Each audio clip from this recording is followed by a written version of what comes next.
ઘણા સમય પહેલા એક ગાઢ જંગલમાં ગજરાજ નામનો એક વિશાળ હાથી રહેતો.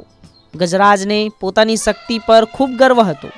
દરરોજ તે જંગલના નાના પ્રાણીઓને ડરાવતો અને પોતાની શક્તિ બતાવતો. બધા પ્રાણીઓ તેનાથી ડરતા હતા, પરંતુ કોઈએ તેને કંઈ પણ કહેવાની હિંમત ન કરી. પરંતુ એક દિવસ મણિ નામનો નાનો અને બુદ્ધિશાળી ઉંદર જંગલમાં આવ્યો. મણિએ જોયું કે ગજરાજ દરરોજ નાના પ્રાણીઓને હેરાન કરે છે. તેણે વિચાર્યું કે શારીરિક શક્તિથી નહીં તો બુદ્ધિથી ગજરાજને સમજી શકાય.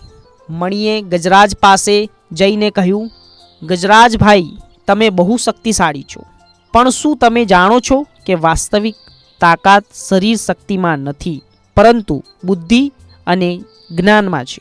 ગજરાજ હસી પડ્યો અને બોલ્યો, તું નાનો ઉંદર મને શાણપણની વાતો શીખવી રહ્યો છે?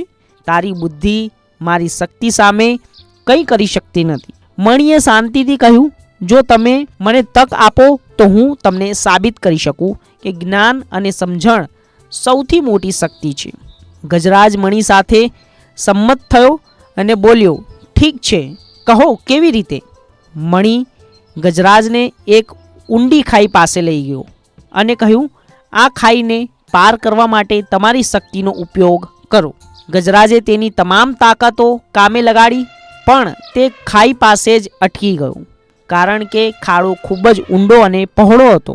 તે સમજી શકતો ન હતો કે તેને કેવી રીતે દૂર કરવું.